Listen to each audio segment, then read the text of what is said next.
Hello students, I am Dr. Neelam Mahajan. I shall be discussing Parenteral Products Part 2 Production today.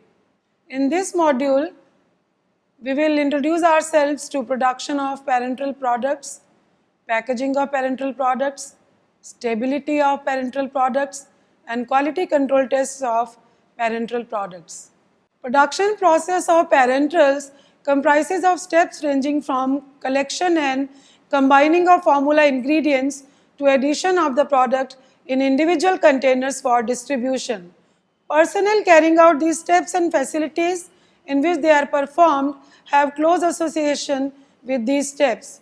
Effectiveness of an ideally planned process can be increased with right attitude or training of personnel involved or provision of efficiently controlled environmental facilities concerned. Assured success of manufacturing operations is possible through carefully written process steps after their effectiveness is established. These written process steps are generally called Standard Operating Procedures or SOPs.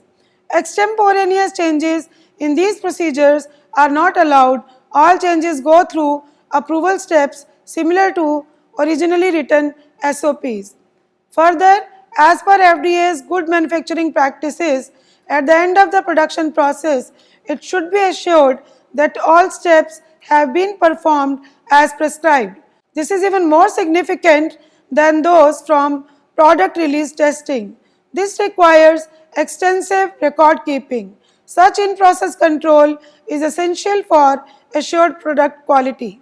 Production of a quality product is the result of the continuous dedicated effort of the quality assurance, production and quality control team in development of and adherence to effective SOPs.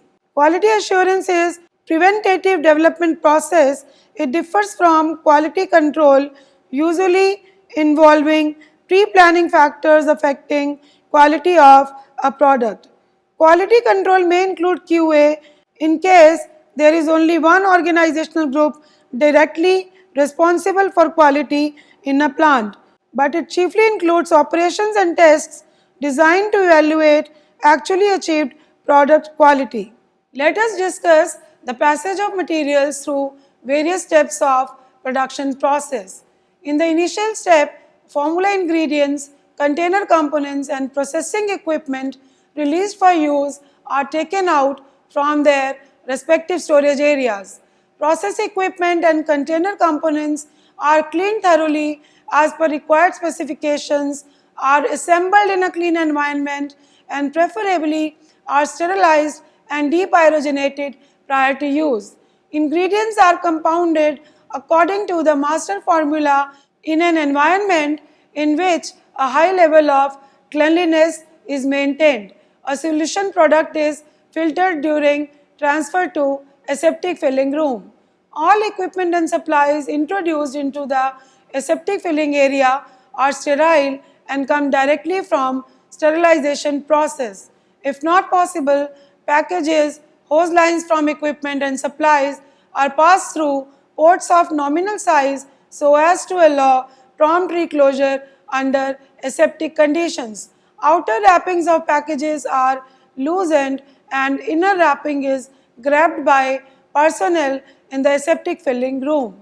Outer surfaces of packages, boxes or equipment are wiped with a disinfectant solution while transferring them into aseptic room. All supplies are introduced into aseptic filling rooms in a manner so as to maintain their aseptic conditions. This prevents environmental contamination of product during its redistribution into individual containers.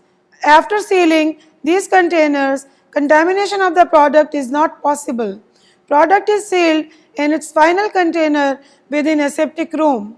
It is then transferred to the packaging area. Packaging area is maintained clean but need not meet the standards compulsory for aseptic rooms or for compounding room. Packaged products are placed in quarantine storage until the completion of all tests and evaluation of in-process control records. then the product may be released for distribution. Now talking about the packaging of parenteral products. Package is an extremely important part of the product. It presents the product to the user. It must be particularly distinguished, tidy and eye-catching in appearance. Also, it should reflect quality, purity and dependability of the product, as well as conformance to QA and QC principles and procedures as an inherent part of production of product. Package also must provide accurate and complete information essential for its use.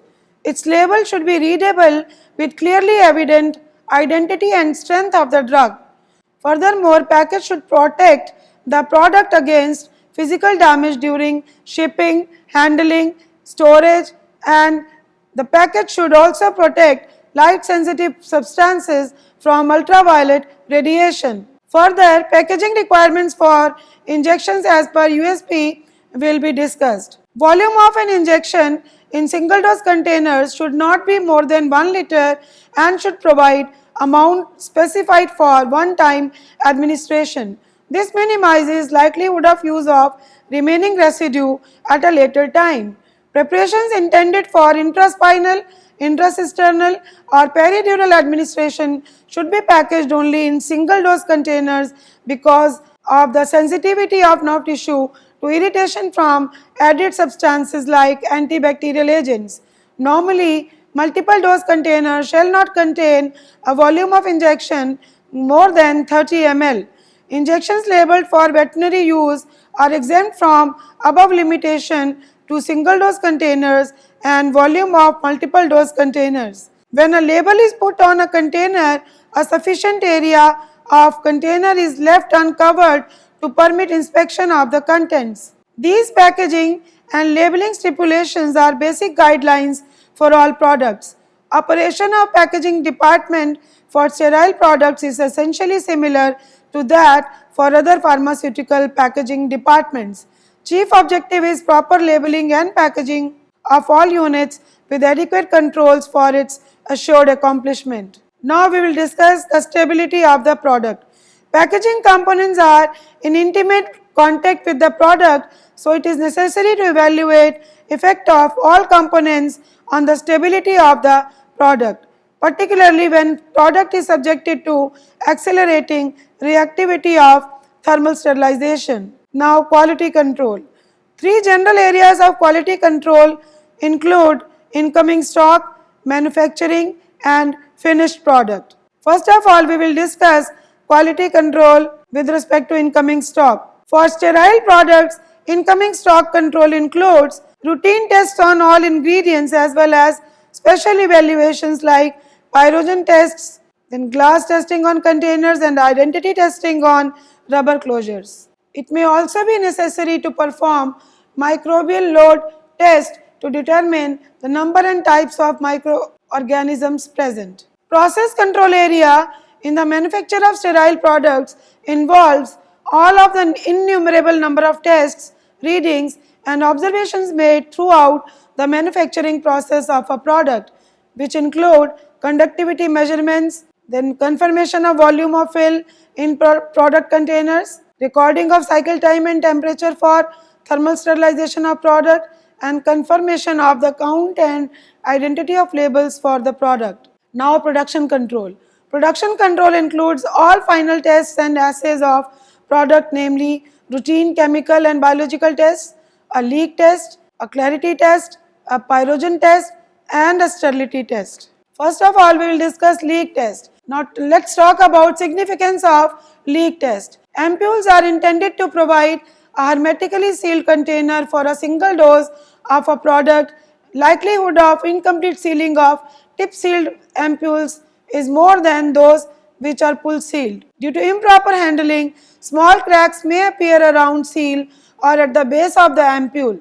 These capillary pores or tiny cracks present in ampules serve as entrance points for contaminants, may lead to leakage of contents and may spoil the look of the package. Expansion and contraction of ampule and contents induced by temperature changes during storage facilitate interchange between contents of sealed ampule and its environment if an opening is there.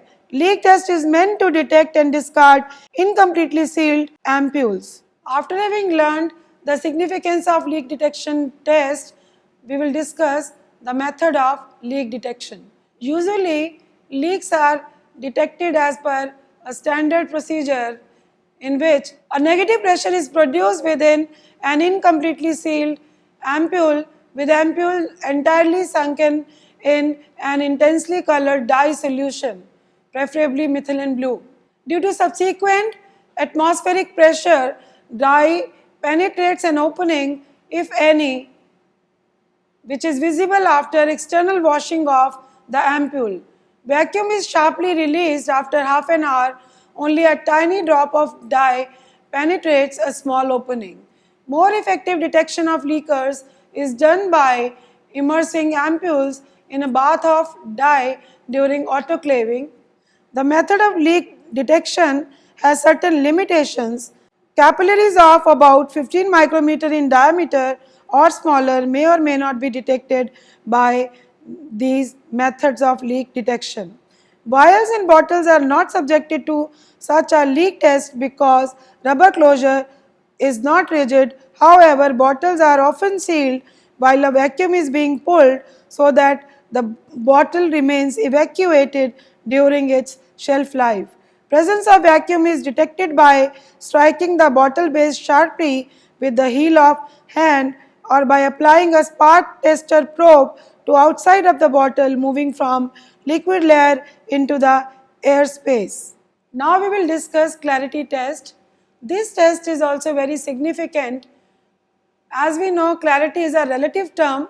Its meaning depends on subjective evaluation of the observer.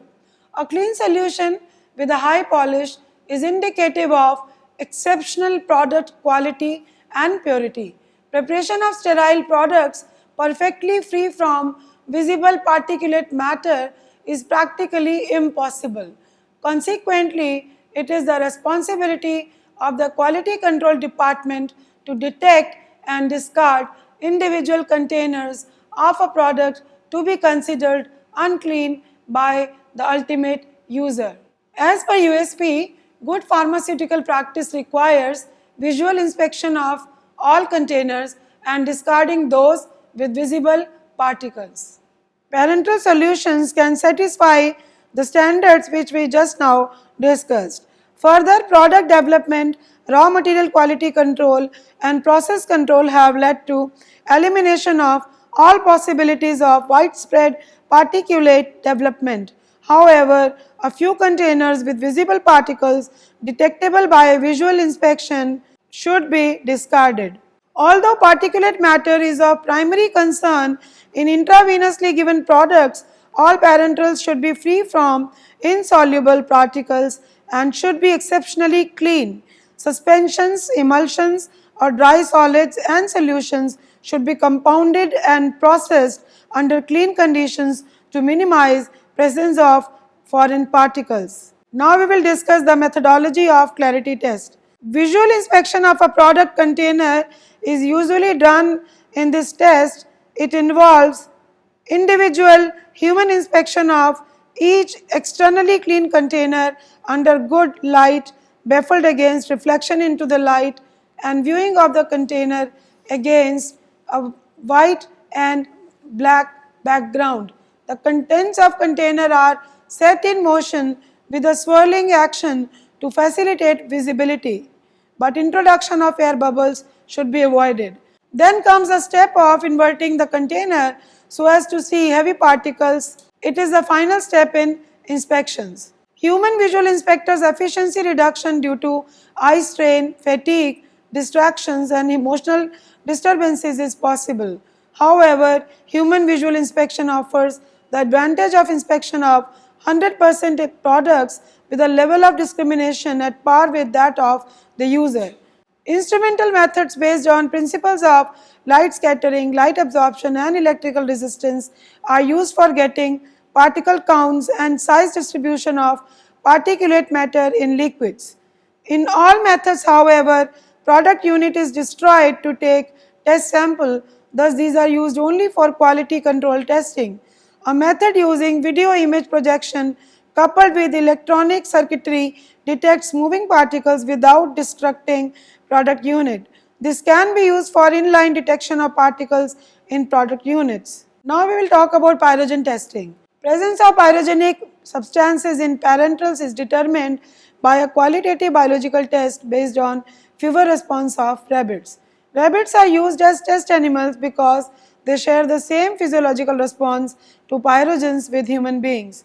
On injecting a pyrogenic substance into the rabbit vein, temperature rise is observed within a period of 3 hours. Housing conditions and handling are critical to obtaining consistent results with rabbits in the test. Rectal thermocouples remain in place throughout the test, hence these are used in place of rectal thermometers. No rabbit handling for individual temperature readings is required.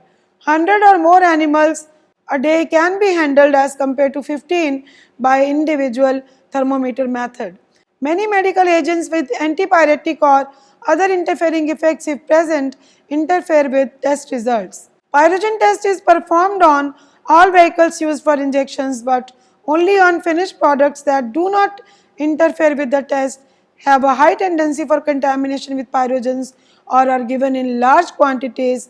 Considerably greater danger exists from injections of large volume solutions containing pyrogens than from smaller volumes.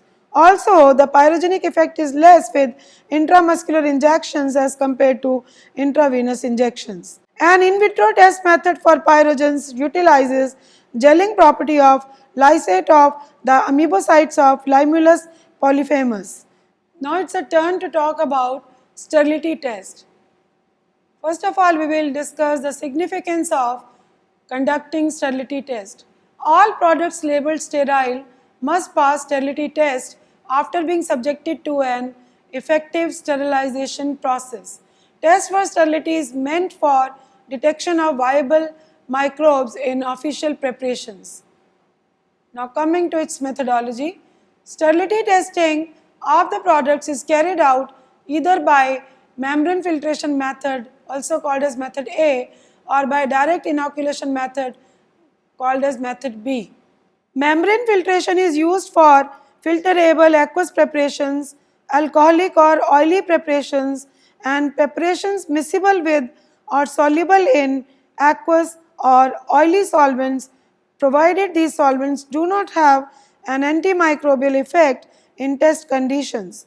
Test for sterility is carried out aseptically while taking care to avoid contamination.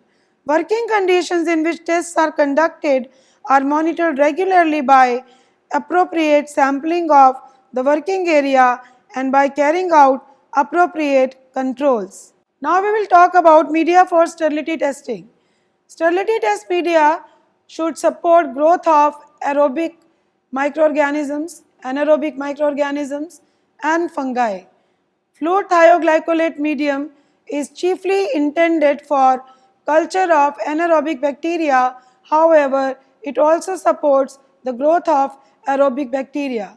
Soybean casein digest medium is suitable for the culture of both fungi and aerobic bacteria. Fluid thioglycolate medium is used for clear fluid products, and for turbid and viscid products alternative thioglycolate medium is used. Fluid thioglycolate medium devoid of agar and risazurin is alternative thioglycolate medium. Now we will discuss method A of sterility testing by membrane filtration. This method makes use of a suitable unit consisting of a closed reservoir and a holder. Between these two, a properly supported porous membrane is placed. A membrane suitable for sterility testing should have a nominal pore size with well-known effectiveness to retain microbes. For example, cellulose nitrate filters for aqueous, oily, and weakly alcoholic solutions, cellulose acetate filters for strongly alcoholic solutions, and specially adapted filters for certain products like antibiotics. Before sterility testing, membrane is rinsed with diluting or rinsing fluid. For aqueous solutions or soluble solids, membrane is rinsed with sterile solution such as fluid A comprising of 1 gram of peptic digest of animal tissue in 1 liter water. For testing oily solutions, ointment and water in oil type emulsions, membrane is rinsed thrice. About 100 ml of a suitable sterile solution with a suitable emulsifier like polysorbate 80 at a concentration of 10 gram per liter is filtered through it each time. Addition of surfactant makes it useful for formulations having lecithin or oil. For products with antimicrobial properties, membrane is washed at least thrice each time volume of the chosen sterile diluents is filtered through it. Rinsing should never exceed a washing cycle of 5 times 200 ml even if it does not fully eliminate antimicrobial activity. After rinsing membrane, contents of the container to be tested are transferred to membrane.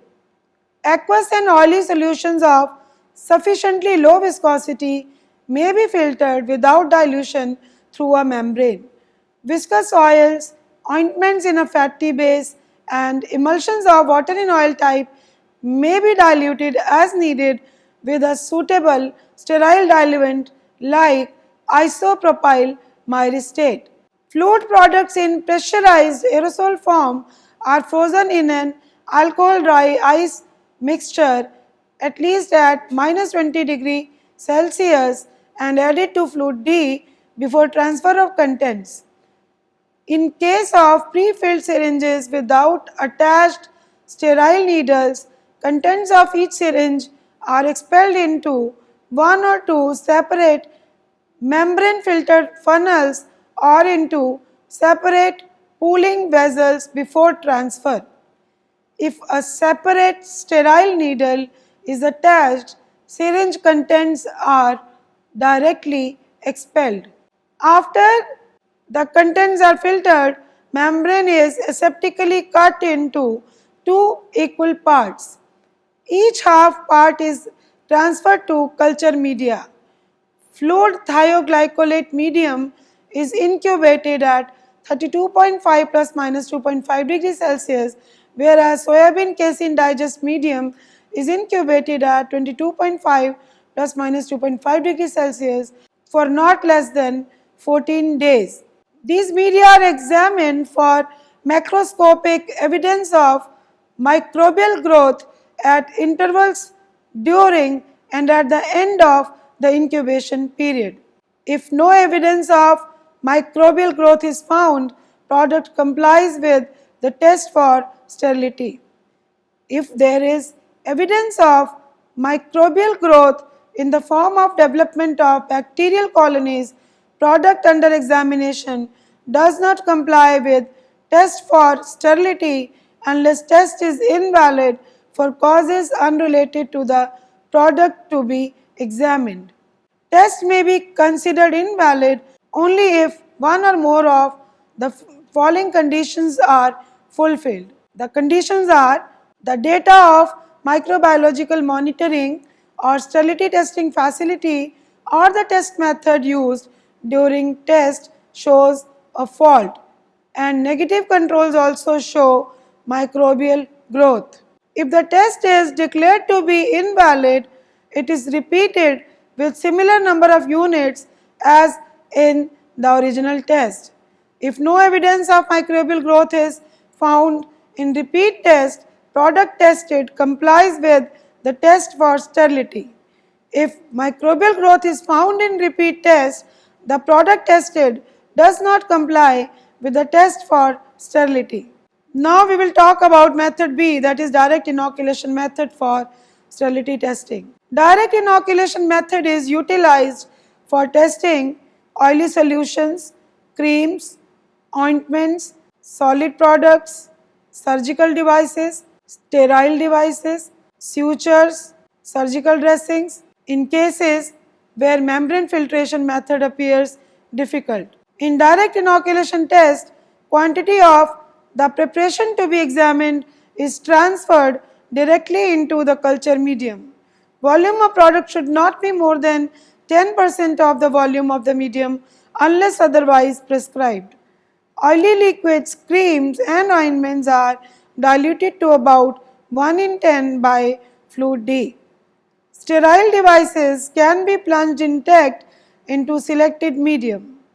In case of surgical dressing, 2 or more portions from innermost part are aseptically removed and immersed intact in unit. In case of catheters, where inside lumen and outside are required to be sterile, they are either cut into pieces so that the medium is in contact with the entire lumen or fill the lumen with the medium. If product to be tested has antimicrobial activity, the test is carried out after neutralizing it with a suitable neutralizing substance or by diluting it in a sufficient quantity of culture medium. For large volume of product, it is preferable to use a concentrated culture medium prepared for subsequent dilution. When appropriate, concentrated medium is directly added to the product in its container.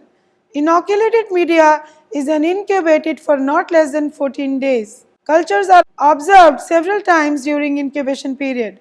When thioglycolate medium is used for detecting anaerobic microbes, shaking or mixing should be kept to a minimum to maintain anaerobic conditions. If material being tested makes medium turbid and presence or absence of microbial growth cannot be readily determined by visual examination, 14 days after beginning of incubation, transfer portions of medium to fresh vessels of the same medium and then incubate the original and transfer vessels. Results are interpreted as in membrane filtration method. So students, in this module, we discussed and learnt about various aspects of production of parenteral products. We learned that production of a quality parenteral product is the result of continuous dedicated effort of quality assurance, production and quality control department. We learned that quality assurance is a preventive development process for a quality product, and quality control includes operations and tests designed to evaluate the actually achieved product quality. In nutshell, we discussed the usual steps of production process, requirements of packaging for parenteral products, stability of the products, various quality control operations and tests designed to evaluate actually achieved quality of the parenteral products. Thank you.